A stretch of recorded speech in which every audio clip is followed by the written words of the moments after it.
खूबसूरती का रंगारंग आगाज अब होने वाला है।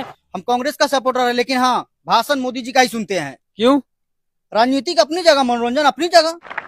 आज 15 अगस्त है। मेरे देश के युवाओं के लिए 1 लाख करोड़ रुपए की योजना हम चालू कर रहे हैं।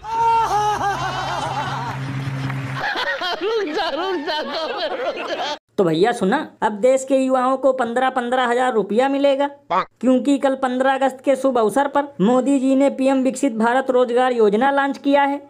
तब तो लल्लन भैया ये भाषण सुनकर इनके कट्टर भक्त भी इन्हें गालियां दे रहे होंगे, क्योंकि पहले दे रहे थे 15 लाख और अब देंगे 15,000।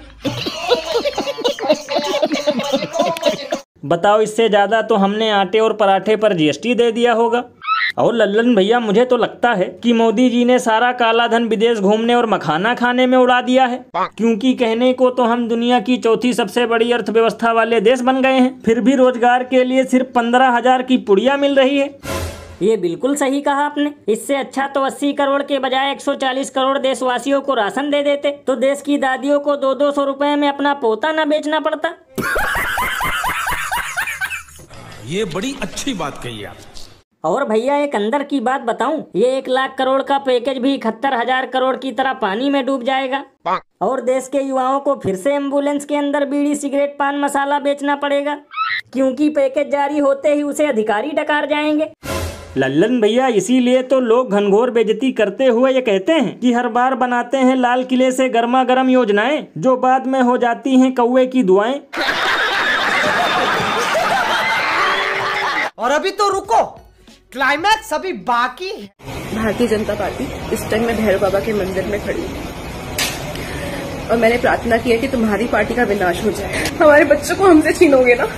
हमने उनकी इतनी सेवा, इतने साल तक हमारे सामने वो बच्चे पैदा हुए हैं और आज तुम उनको मीट ट्रेड में बेचोगे। आप मेरे जमीर को चोट पहुंचा रहे हैं। तो भैया देखा, जब से कोर्ट ने दिल्ली के आवारा कुत्तों को उठाकर शेल्टर हाउस में डालने का आदेश दिया है, तब से महिलाएं मंदिर में खड़ी होकर बीजेपी के विनाश होने की प्रार्थना कर रही हैं। तो लल्लन भैया, इसमें हैरानी की क्या बात है? महिलाएं तो श्राप देंगी ही, क्योंकि उठाना था हमारा अंधभक्तों को, लेकिन उठाया जा रहा है कुत्तों को। अरे बाप रे, ये तो धोती खोल रहा है। और लल्लन भैया, सबसे बड़ी प्रॉब्लम तो ये है कि अब चोर और धड़ल्ले से चोरी करके खिसक जाया करेंगे, क्योंकि गलियां सुनसान रहेंगी। बताओ, आज तक देश में आवारा गाय और सांडों के लिए एक ढंग का गौशाला तो बना नहीं, और कुत्तों को रखा जाएगा शेल्टर हाउस में।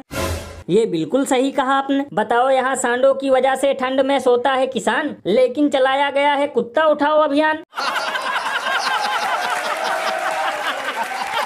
और भैया, एक कमाल की बात बताऊं, अब की बार जुमला पार्टी की कायदे से लंका लग रही है, क्योंकि इन्हें क्रेडिट लेने का बड़ा शौक था और आजकल कोर्ट की कृपा से इन लोगों को भरपूर क्रेडिट मिल रहा है। यानी पहले थे चंदा चोर, फिर बने ओट चोर, और अब कहलाएंगे कुत्ता खोर।